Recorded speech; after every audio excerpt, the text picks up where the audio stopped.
guys, another update dito sa kotse natin. Ito, meron tayo ditong 2015 na Ford EcoSport na trend. Automatic na to guys. So mapapansin nyo, ito yung nakuha natin sa summer dyan lang. Kapitbahay lang natin to, malapit lang sila. Parang 2-3 weeks ago ata. So ito na isa to sa mga naka-line up na for project natin. So ito, tapos na.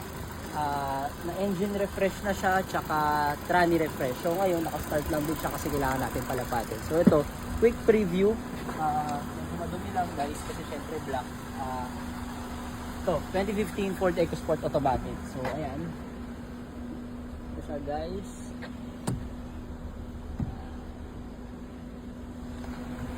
So after nito, after ng stress test natin, pagkatapos po lumapat ng lahat, i-test drive na natin to. And then kung all goods na lahat, kung may makita pa tayo, edi at least pasunod na natin. Tapos after nun, kung may mga kailangan ipa-retouch, paparetouch natin yung mga paint nito and then detailing yung kasunod. So again, 2015, kung interesado kayo guys, pwede nyo lang i-mind agad to. Then again, meron pa tayong isang black na EcoSport dito. So ito is medyo masigil lang, hindi natin ma-preview. Ikot tayo sa kabila. So 2016 to guys. 2016 na EcoSport, black edition to.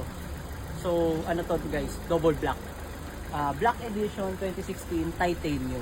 So ito, tapos na rin to yung, tapos na refresh na rin natin yung engines and transmission nito. So ready na rin to. So pinapalapat lang din natin sa engine niya kasi bago, kailangan lang i-brake yung mga ganyan. And then yun lang, kung interested din kayo dito, pwede na rin siya i-mine agad. Ito black edition yung so black mags. Tapos yun, paparefresh na lang din natin. Wala yung pero hanapin natin, tapos kabit natin ulit kasi dagdag pogi points yun. So yun lang.